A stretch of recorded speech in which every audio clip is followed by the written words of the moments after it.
Hello everyone, welcome to Tony Talks. To all our beautiful subscribers, we say thank you so much for staying with us.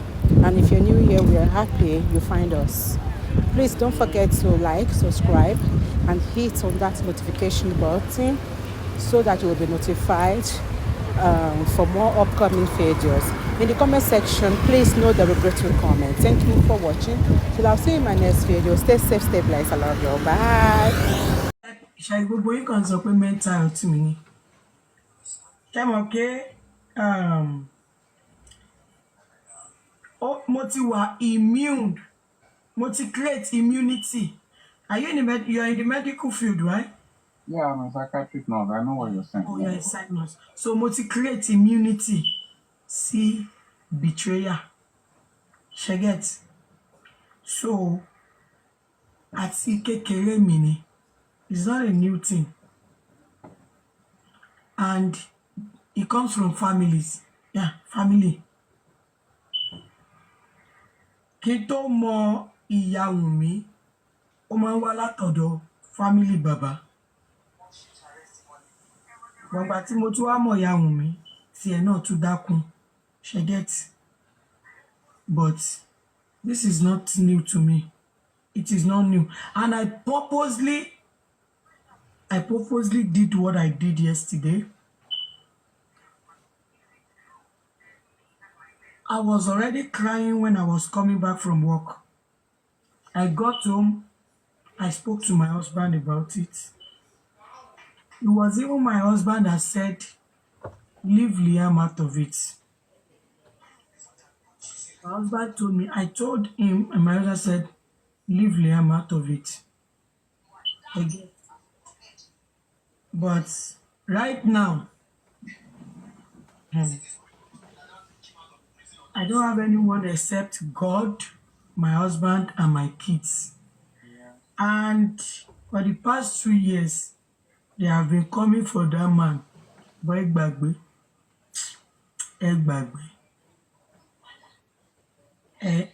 Láti bí 2 years, ṣé kò ní pé ẹ̀ ń fèlì náà ni? Ẹ̀ ń fèlì ni. Torí àwa la mọ̀ bí ta ti ń bọ̀.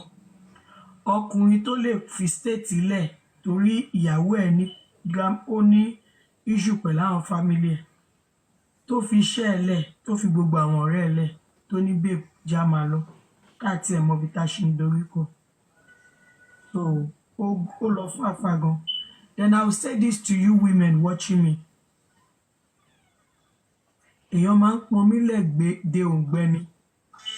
If you are in a marriage, I'm not saying I'm perfect though, but if you are in a marriage, if your man is not abusive, yes, trying time will come. Support your man. If you are in a marriage, tó bá tó àwọn àsìkò kan tọ́kọ yín bá nídìí with everything, every aspect of life, support your man. Wáyé pé mi ò dúró tọkọ nígbà tọkọ ní tó nílò mi, ó ṣeéṣe kó má dúró tì mí lọ́jọ́ tèmi. Nǹkan tí ò yé yín tẹ́lẹ̀ fẹ́ dàgbé ìyàwó mi rú nìyẹn. Nǹkan tí ò yé yín tẹ́ sọ pé fẹ́ da ìgbéyàwó mi rú nìyẹn. Tó bá ní Ọmọ jẹ́ ẹ̀kalẹ́mà. Ẹ̀kalẹ́mà bínú kò fi yín mi fẹ́ ìtàrọ̀ tó ní káàbọ̀. Ẹ̀rọ àmà ẹ̀fọ́jọ́ mẹ́ta mà. Àǹtí ẹ̀jọ̀ ẹ má bínú o. Mo like inú mi dùn gan lálẹ́ pé mo ní orí ọ̀fẹ́ àti bá yín sọ̀rọ̀. Tẹ́ bá mọ bínú mi ṣe dùn tó, ẹ kàn máa wò pé ṣé ni ìmọ̀ mi rí ni. Ẹ má bínú mà, ẹ ṣe mà. Ẹ kí n sáré round up torí àwọn obìnrin tó wà bí. Wọ́n bá ní kéèyàn dúró tọkọ, ò dúró tọkọ. Àmọ́ dúró. Tó bá tún wá sọ pé wo tó bá ti rí ọmọkùnrin tó fẹ́ tó dẹ̀ mọ̀ pọ́kùnrin yẹn, ọkàn ẹ̀ balẹ̀ lórí ẹ̀. Tí ìyá ẹ bá ní kó má fẹ́, follow your mind. Tí bàbá ẹ bá ní kó má fẹ́, follow your mind. Lọ ṣe prayer sí. Tọ́lọ́run bá ti fọ̀nà wọ́n ẹ, go ahead. Tó bá yẹ pé ẹni tán ní kí n fẹ́ ni mo fẹ́. Tó bá yẹ pé ẹni tán ní kí n fẹ́ ni mo fẹ́, èmi àtàwọn ọmọ nìkan ni bá wà. Ta ni mo fẹ́ sunkún sí lọ́rùn? Ṣáwọn ọmọ tó yẹ pé mi gbọ́dọ̀ jẹ́ kán rí omi lójú mi. Àwọn ẹlẹ́mi fẹ́ sunkún sí lọ́rùn. kò séèyàn kankan o àfẹ̀mí àtọkọ àtọmọ mi dẹ̀ care they can all go to places ṣẹlẹ̀ mo máa yíró I know something big is coming for me I don't need anyone to tell me tógun bá dìde tí nǹkan bá ń bọ̀ fún mi ogun máa dìde mo mọ̀ I know something big is coming for me but ẹ jẹ́ kí n wá sàn gọ̀gọ̀ fún yín gbogbo ẹ̀yin tẹ́ dìde ogun yẹn ẹ ní lọ láì jẹyà ẹ máa jẹyà ẹ máa jíwèé yá ọlọ́wọ̀n bá kò ń ṣe ti fọ́nbù so women if your man is not abusive support him with anything you have aṣọ́lọ́run ló ní dúró tọkọ aṣọ́lọ́run ló ní dúró tọkọ èrí ẹ ní mò ń jẹ lọ́jọ́ tèmi èrí ẹ ní mò ń jẹ and men support your women support them o because you can be ill and healthy you don't know what future will bring you don't know so nǹkan tèmi kàn fẹ́ sọ nìyẹn continue kẹ́ bú ọkọ mi kẹ́ gbó fọ́tò bàbá ọkọ mi kẹ́ gbé tìyẹ ọkọ mi jù bẹ́ẹ̀ lọ èmi àtọkọ mi we go nowhere because you know what he told me babe o fi mí lẹ́ngbà tèmi màá ṣe wá fi ẹ́ lẹ́ngbà tiẹ̀ let them say that is what he always tell me so ẹ continue kẹ́ máa wá ìdí abájọ ìgbéyàwó mi orí ibi tẹ́ máa kú sílẹ̀ wa yẹn sísá Fèyí ẹ má bínú continue jà. mi ò bínú sísá mi ẹ kú ọjọ́ mẹ́ta yes ma ẹ lè kú ìfọmọ ènìyàn ṣe yes ma fine Ondo state mo ti ń sọ̀rọ̀ bọ̀ ṣé mo gbogbo nǹkan tó ṣẹlẹ̀ sí yín ní láìfù yín ó ti ṣẹlẹ̀ sí mi rí o orí afẹ́fẹ́ la wà yìí mi ò ń ṣe social media person mo mọ sí mi ní age of 14 years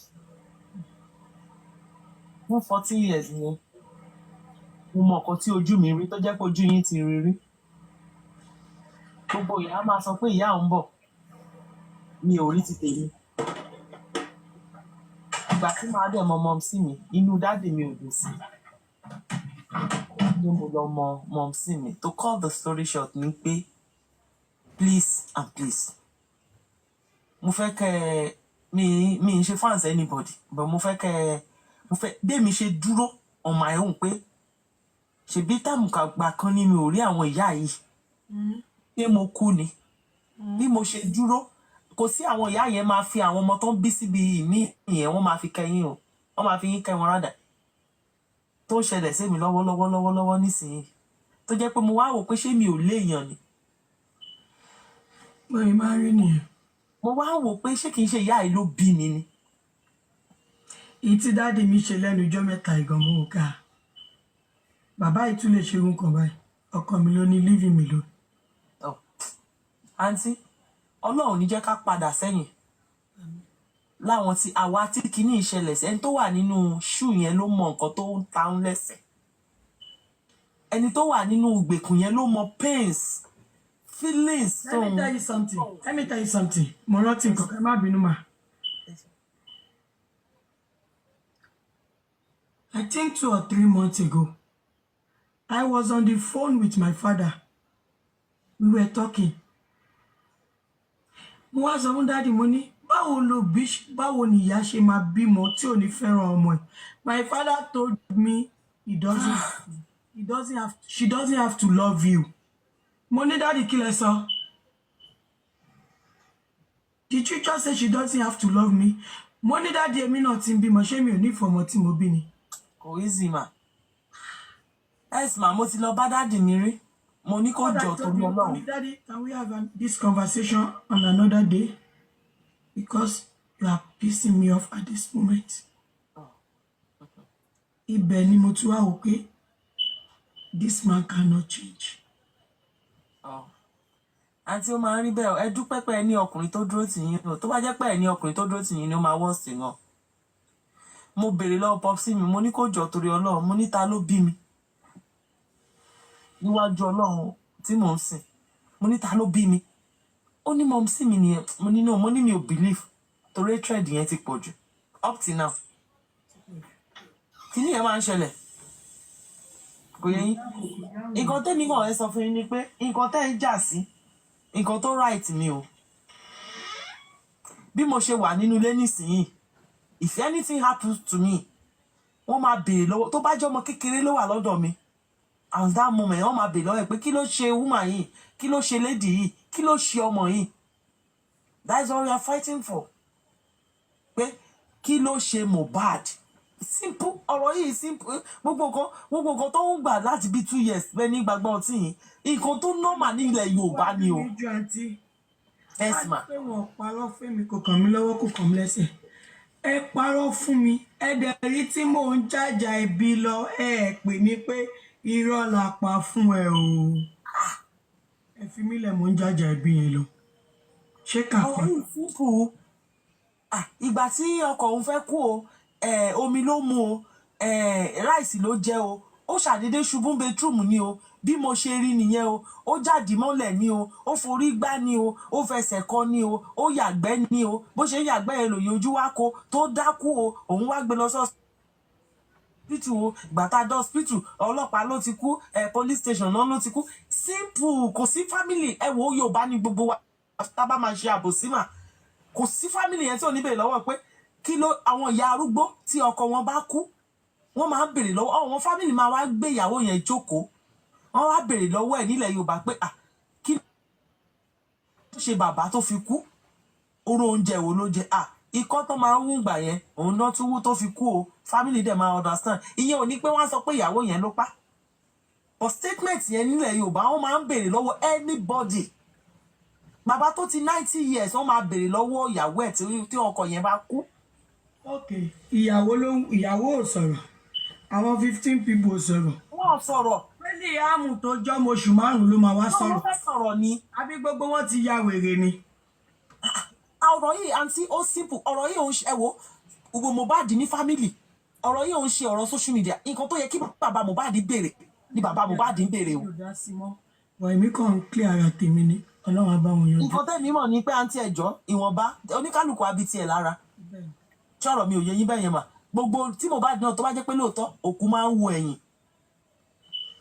sàdọ̀rọ̀ mi Mohbad á rí pé ẹ gbìyànjú ti yín tó bá jẹ́ pé ẹni tó ń ṣe ti Mohbad ti do lójú mẹ́rin ó ń rí everybody o understand ìjọ tí Mohbad tẹ̀mí ti bọ́ lára ẹ̀ ló ti máa rẹ́ni tó pa òun ló ti máa rí ibi tí kù ń ti wá ẹ̀sìn gbogbo wa la máa kú o ká dẹ̀ rántí ọjọ́ àti sùn Mohbad sí ikú Mohbad mà ó sì bẹ́tà ẹni tí ò tí ì kú torí kò mọ̀ bí ẹnu ṣáláńgá lòun máa kú sí. tọ́rọ̀ mi ò yẹ yín bó lówó wàá kú bó lówó ó máa kú. ẹ understand ọ̀hún so ìwọ̀nba tẹ́ ẹ ti ṣe kì í ṣe gbogbo èèyàn ló máa understand nǹkan tẹ́ ẹ ń jà fún ọ. ṣé mo èèyàn tó bá ti tí ò kì í parọ́ orú mi báyìí mo gbóná gan torí pé mi ò kì í parọ́ so mo dẹ̀ máa hate kó máa ṣì tèèyàn tó bá ti wá parọ́ fún mi yẹn á wá máa bí mi nínú àwa dàbẹ́ ni pé mo fẹ́ ya wèrè nípa why tó ok sọ òótọ́ fún mi please sọ òótọ́ fún mi èmi understand nígbà kí ló ń ṣe ọmọ yìí why tó fi parọ́ fún mi why tó fi sòótọ́ fún mi why tó fi jẹ́ kí n lọ ṣe ẹyàn wọn tí ò yẹ kí n ṣe ọtìgbà tó ti wá rí báyìí ẹ jọ̀ọ́ mo fi títóbi Ọlọ́run bá mo fi bẹ̀yìn torí mo rí pé ṣẹlẹ̀ nìyí mo fi Ọlọ́run ọ̀ṣọ́fà mo fi bẹ̀yìn mo fi Ọlọ́run tó bá tó dá gbogbo wa ní àwòrán ara ẹ̀ ìwọ̀nba tẹ́ ẹ ṣe ó ti tó Ọlọ́run má jẹ́ kí ẹ wo bọ̀bọ̀ tó máa ń jàjà Mohbad yẹn tó wà live lọ́jọ́ yẹn tó kú ẹ wo ọ̀pọ̀ bí èèyàn wọn mẹ́jọ àbí báwọn yín sọ tó bá kú ní Saturday àwa ń yan ní lọ́jọ́ Sunday o oníkálukú ti move on pẹ̀lú live ẹ̀ o ẹni family ti yín mà Ọlọ́run dẹ̀ ṣe ikú àti àìsàn kò ní ya ẹ̀yin àtọkọ yín o Ọlọ́run dẹ̀ ní jẹ́ kẹ́ rógun táyà sọ pé ṣèbó tó ń díẹ̀ ayé tó ń pẹ́ lẹ́nu.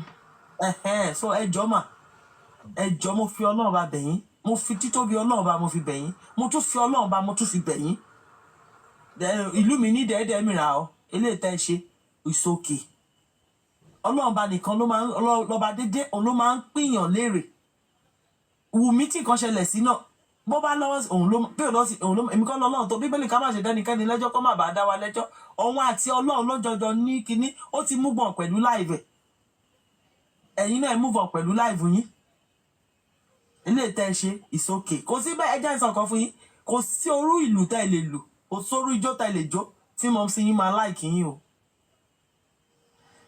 Ẹ má bínú o. Ẹ bá wo tí mom sí bá ti gbowó lọ́wọ́ mi lẹ́ni ọjọ́ kejì wọ́n máa bínú. Kò sí owó tá ilé ní tó ilé fún wọn, wọn ò lè gba ti yín. Bọ́lọ̀ ṣe kọ kádàrá orí èèyàn bẹ́ẹ̀ yẹn nìyẹn. Tá ẹ wo tí mom sí yín ò bá ṣe nǹkan tó ṣe yẹn, possible kẹ́ má débi tẹ́ wà léni o.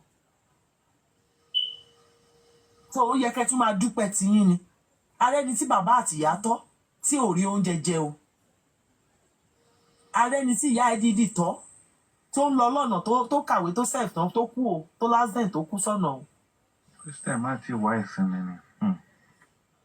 Sọ̀rọ̀ mi ò yẹ yín bẹ́ẹ̀ yẹn mà. Oríṣiríṣi ìgbà tèmi ronú. A wá fẹ́ lọ sí woman kan ní cemetery ní Badagry.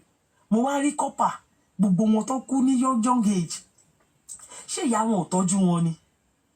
Ó possible kí ìyá àti bàbá yín tọ́jú yín àǹtí. Kẹ́ má débi tẹ́ wà léni o. Àtorí kan ṣe kan lọ́lọ́run o. Bí oníkálùkù ṣe máa rìnrìn àjò ayé ó ti yí Ọlọ́run o. Ọlọ́run ò ní jẹ́ kẹ́ kú kògò yín tó búyọ o. Máa dáàdì tó ń sọ̀rọ̀ lẹ́ẹ̀kan wọn ó tọ̀rọ̀ náà sọ fún yẹn pé ṣe ẹ̀rọ mental health yín ni. Ìwọ̀nba dẹ̀ ní Fálára Fátùmọ́. Ẹjọ́ torí Ọlọ́run ẹ fi Mohbad sẹ́ Mohbad ti kó ti wẹ́wọ́ ìyẹn ti ẹmọ́yé èèyàn tó ti padà kú lẹ́yìn Mohbad ni. Ogó wàràwà ni Mohbad gbé wáyé.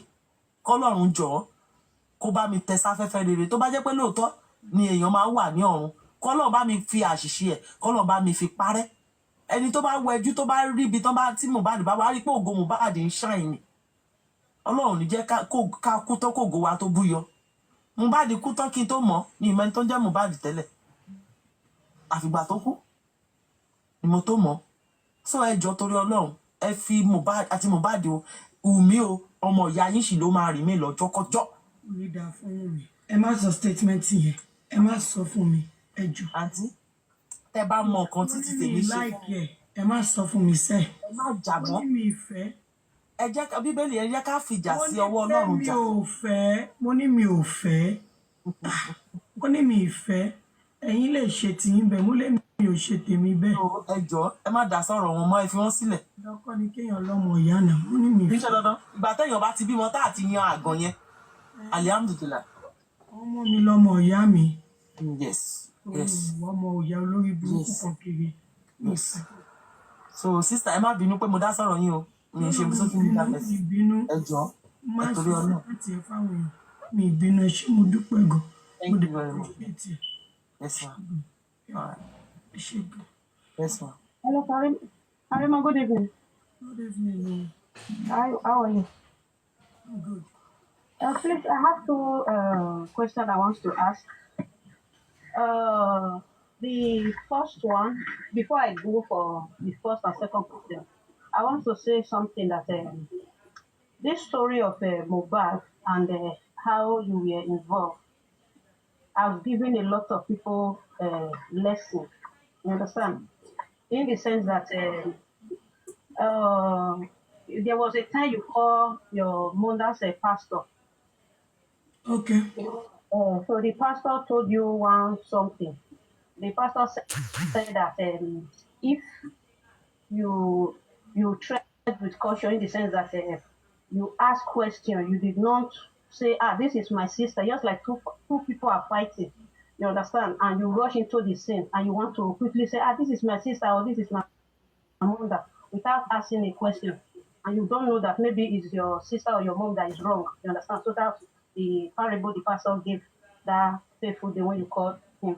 So he said you would have tread with caution, you would have you would have exercised patience, something like that. Because why I said I have taught a lot of people in lesson, in the sense that as a human being, if anything, I pray that this kind of thing not occur to any family again. If it occurred, and people should not just rush into the scene. You understand? In the sense that because you want to save your own family may be lying to you. You understand? So that, because if you take a look at this matter now, the person who is involved is relaxing. She is having fun. You understand? So, and that when you first apologize to Papa Mohbad on Auntie Yeye Kudi's platform, I felt so. I was feeling hurt. I was even crying with Auntie Yekudi that fateful day. You understand? Because Bible say we should anger a little, but we should not let the rod come down on our rod, something like that. So when Yekudi was saying that Baba is here, this, that, so I felt emotion. I said, what is going on? And I have learned a lesson from this that we should not rush into a conclusion whenever something happens. You understand? In the sense that you rush into a conclusion, in this, you wanted to help your own sister, but you did not tread with caution. You understand? So you thought the way your heart is, that is the heart of your sister. You understand? So the whole thing now land you into all this mess. You understand? So it's a pity that it has happened. It has happened. You understand? And let me But tell you something. Let me tell you all watching me something. Wunmi is enjoying the gbas. She's enjoying what? The gbas. Because once everything is calm, she knows what to tell her camp. She will tell them something, and they will ask her something about me. I'm always their target to revive the drama again. Because they know, look at what they just said. I was curious. I was like, how did she know such thing? Though the sister involved, my stepsister, did not leave.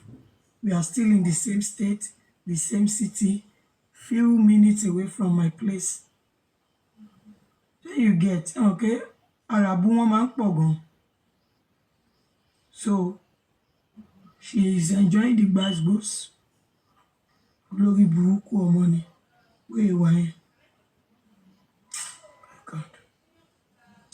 so Okay, go ahead. can I continue? Okay. So as a senior sister, you would have just played the role. Like you played the role of a senior sister, but you did not play it with caution. You did not play with patience. You understand? Well, what do you mean by did not play with caution? No, because They called me and told me. And when I had the chance to talk, it was Yatunde that I had the chance to talk to. They say the same story, Yatunde told me was what Wunmi told me. Wunmi ló máa fojú sunkún Liam. Nígbà tó yẹ pé tí Liam bá kú, tó bá gbé Liam gbọ̀nàgbọ̀nà, tó bá dé hospital, kó tó débẹ̀ gan Liam gan máa ti kú mọ́ lọ́wọ́. Ìwọ tó kọ kọ́mẹ́ǹtì yẹn, èsì ọ̀rọ̀ ẹni mo fún ẹ yẹn. Now, I had the same story from Yatunde. Because at first, when that thing happened, it was Wunmi's brother that called me. He asked me if I have kids. Olórí burúkú ara yín tí n bá dá sọ̀rọ̀ ìyá tó dírẹ́sì tèmi ń go through táwọn ọmọ mi ń go through tí mo pull wọn out of school kí n tó fi wọn sí school padà wọn á go through ẹ̀. Àbí everything that we are going through today is not because of olórí burúkú Wunmi àti Wunmi ìyá Liam kò ní dá fún gbogbo yín. The first person that broke the news to us was Wunmi's brother, the second born. After that, we now called Yatunde. The first thing Yatunde told me was what Nigerians were telling us, was what they told Nigerians. Eventually, when I had the chance to talk to Wunmi, she said the same thing. That is a conversation between two people, right? yeah. Remember, Iya Wunmi was not in Nigeria. No, she was in US. If Iya Wunmi was in Nigeria, I would have picked up my phone again and called Iya Wunmi, the third person, and said, what happened? But two people told me the same thing. The first person that broke the news, kí ló ṣẹlẹ̀, he was just saying Mohbad ti kú o, ó ti kú o, nǹkan kan gbọ́dọ̀ ṣe Cynthia, nǹkan kan gbọ́dọ̀ ṣe Cynthia. That was what he was just saying. You know, we felt like, let's call Iyatunde. That one will be able to explain everything to us. You get what I'm saying? Yes. So, and Iyatunde was in Nigeria as a face of the family at the time because Iyawumi was not in Nigeria. So, who could have thought, Iyatunde is lying to? But believe me,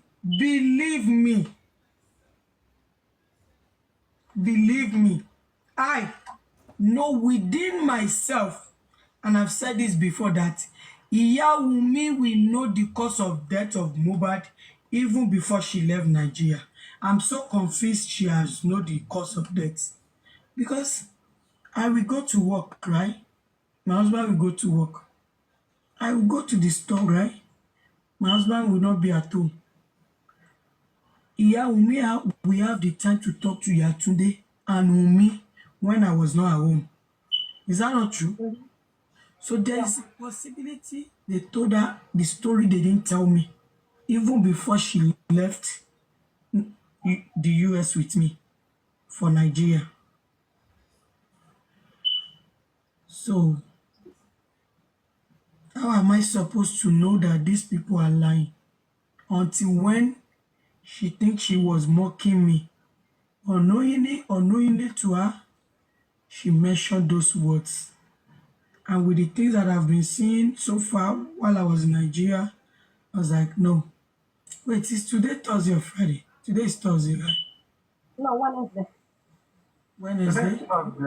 Today's Thursday. Okay. Thank you. So have I answered that question? Okay. Rush. Okay. Like I was saying.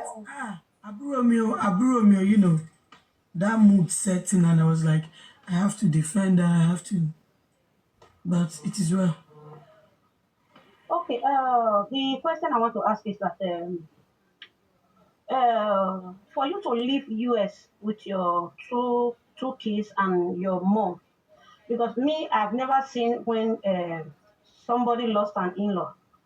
If that is the in-law will just pack her bag and baggage and say she wants to go and be with her sister in Nigeria. It is only when they want to bury the person, I will say, let me be there, or maybe they want to do marriage, something like that. You understand? So I want to ask that but you have answered it all, but I just want to ask, what did she tell you that triggered you to go with that your mom never wait? Eh? That is you. Mm. And if that is your attitude, go and change. No, I cannot hear you, sorry. That is you. If that is your attitude, God forbid, this person in question, how old was she when Mohbad died? And the person that died, how old is the person? And also, I may not blame you because you are not a Yoruba woman, right? Okay. In Yoruba land, there's something they call Adegun at Adeogun. That's fine. Adegun means Yoruba will say, ó gbọ́ pọ́kọ ọmọ ìyá ẹ̀ kú kò wá orí owó tó fẹ́ máa pa nílùú òyìnbó. Ẹ fílẹ̀, ẹ jẹ́ kó máa pawó. Wọ́n á tún lọ pé ó gbọ́ pọ́kọ ọmọ ìyá ẹ̀ kú, owó ló fi ránṣẹ́. Ṣówó wá tó èèyàn ni? Kó bá owó tó fi ránṣẹ́. Àbẹ́yìn Yorùbá tẹ̀ wá ń bí. Ẹ̀gbọ́n kan tí understand nǹkan tí mo sọ àbí? Nǹkan tí mo rò nìyẹn. You did the right thing, to be honest. You did the right thing. Nìyẹn. Mo fi kẹ́rù sọ̀kọ̀. Nǹkan tí mo rò nìyẹn. Bí tó bá dọjọ́ iwájú, a lè san fún mi padà lọ́nà míì. You get? So no one should blame me for that. No one. Àfẹ́ni tó bá yẹ pé kò ń ṣọmọ ìyá gidi. Màjèsín lọ́kọ, màjèsín níyàwó. Ó dẹ̀ gbọ́mọ dání. Àfẹ́ni tí ò bá ń ṣọmọ ìyá gidi. Kówó yẹn má ṣèyàn gbọ́dọ̀ yà. Bí mò ń bọ̀, kókù tó wọlé máa dé. àbí mò ń bọ̀ kó tó lajú kó tó dijú kó tó là máa kún ẹ̀ lára àbí bẹ́ẹ̀ kọ́ la ṣe ń ṣe ńlẹ̀ Yorùbá ni. Nǹkan tí mo ṣe nìyẹn, that was the reason behind it.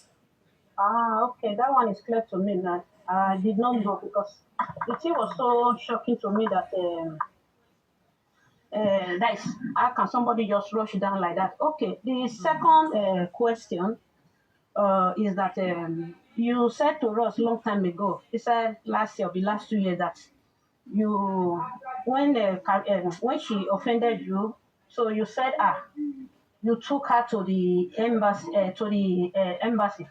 like U.S. embassy. You wanted to bring her here, and Wumi said, according to what she said, she told Baba Mohbad that she is the nurse that gave her husband injection. So that's how it went. And please hold on. And she said they have fired him, come and take your trophy, something like that. The industry god have fired. They did not allow her to speak. She would have said what by Mohbad. And me, I want to ask that, what did she tell you? Because since she said the industry god, they have fired him, the nurse gave him injection that triggered to his ROIP. So what did she, now you not take her to the American embassy, you wanted to help her and the child to run away. What did she tell you that made you to say you want to help her out of the country? I'm going to have you rephrase that word. It's not to run away.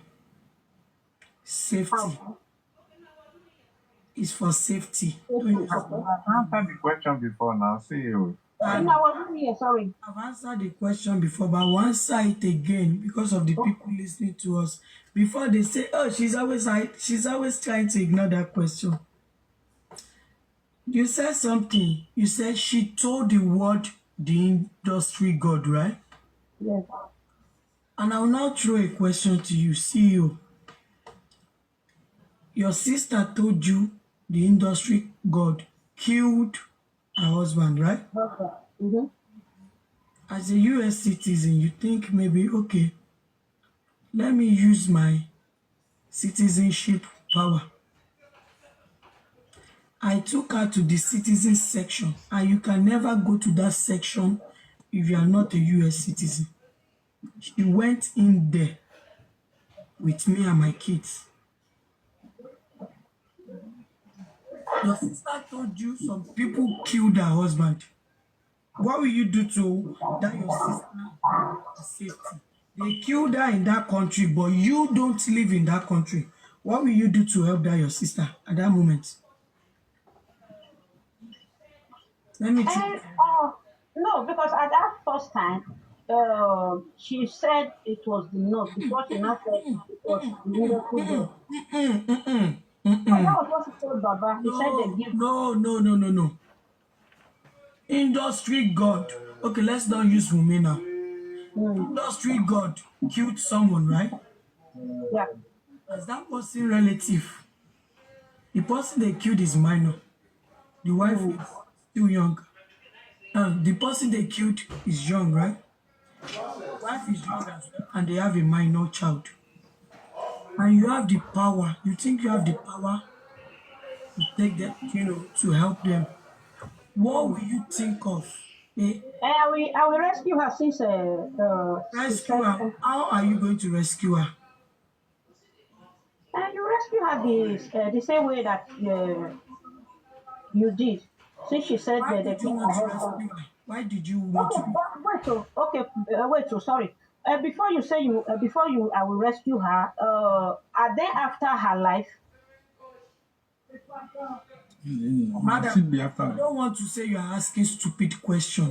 How will she know? Is she in Nigeria? The people that killed No, not Karimo. It's the sister I'm talking about. You are asking a foolish question and you are displaying Listen to the question. Listen to the question she asked you properly. Why are you abusing somebody? Because you are dumb and you are frustrating me. You are twisting the question because you just want to be stupid, and you are not. And you don't just want to be stupid. You are part of the crazy people. It's love now. What else will you? Is it not love? We are not saying we are not saying industry people killed nobody. But in this scenario, industry people killed someone. And that person left behind a wife and a child.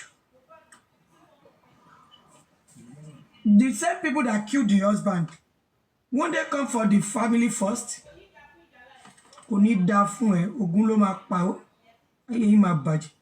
I'm not rude, I'm blunt. I'm blunt. There's no time for rude. Avoid distraction. Let me ask this question, please. There's no time for me. Okay. They killed someone.